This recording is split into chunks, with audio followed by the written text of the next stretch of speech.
राजद जैसे दल हों, सपा जैसे दल हों, कांग्रेस जैसी पार्टियां हों, जिनके लिए सेकुलरिज्म की परिभाषा ही तुष्टीकरण की राजनीति है।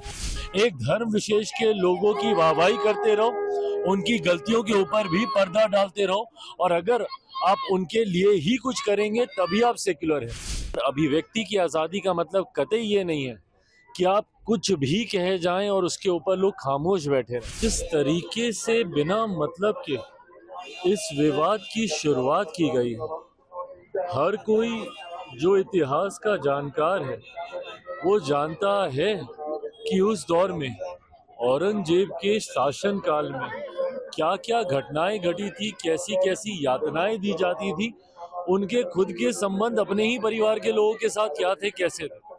तो जो भी व्यक्ति इतिहास को जानता है वो तमाम इन घटनाओं से वाकिफ है, पर उसके बावजूद समाज में सिर्फ हिंदू मुस्लिम के आधार पर बंटवारा करने की सोच के साथ कुछ ऐसे राजनीतिक दल हैं जिन्होंने उम्र भर अपनी राजनीति में सिर्फ तुष्टीकरण करने का काम किया, और ये तुष्टीकरण की राजनीति ने ही हमारे समाज को सबसे ज्यादा नुकसान पहुंचाने का काम किया। कुछ ऐसे राजनीतिक दल हैं, राजद जैसे दल हों, सपा जैसे दल हों, कांग्रेस जैसी पार्टियां हों, जिनके लिए सेकुलरिज्म की परिभाषा ही तुष्टीकरण की राजनीति है।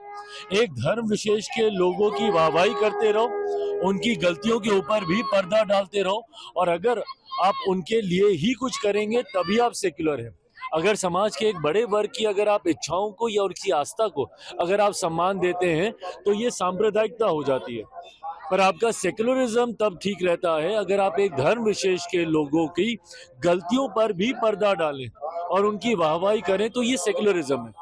इसी सोच के साथ लंबे समय तक ये राजनीतिक दल, बिहार में राजद जैसी पार्टियां, उत्तर प्रदेश में सपा जैसी पार्टियां और केंद्र में कांग्रेस जैसी पार्टियों ने सिर्फ हिंदू मुस्लिम कर करके तुष्टीकरण की राजनीति कर करके हमारे देश, हमारे समाज, हमारे प्रदेश का सिर्फ अहित करने का काम किया। सपा नेता को जेल में डालने की बात कहा जाए, क्या सच में जेल में डाल देना चाहिए सपा नेता को औरंगजेब के समर्थन? भाई मुझे नहीं पता कि जेल में डालने का इसके लिए कोई प्रावधान है कि नहीं है, पर अभिव्यक्ति की आज़ादी का मतलब कतई ये नहीं है कि आप कुछ भी कहे जाएं और उसके ऊपर लोग खामोश बैठे रहें। इस तरीके की भाषा का इस्तेमाल करना है, इस तरीके के शासनकाल का महिमा मंडल करना, और वो भी किसके सामने आप कर रहे हैं? क्योंकि एक ऐसी फिल्म आई है जिसने मराठा समाज के एक बड़े योद्धा को, उन्होंने उनकी बातों को, उनके कार्यकाल को सामने रखने का काम किया, इसीलिए आप ये तुष्टीकरण आप करना चाह रहे हैं। ये सोच गलत है, इस तरीके की भाषा गलत है। अभिव्यक्ति की आजादी में कतई इसको नहीं गिना जा सकता। आपके सहयोगी जदयू के नेता समर्थन कर रहे हैं, कुछ विरोध कर रहे हैं।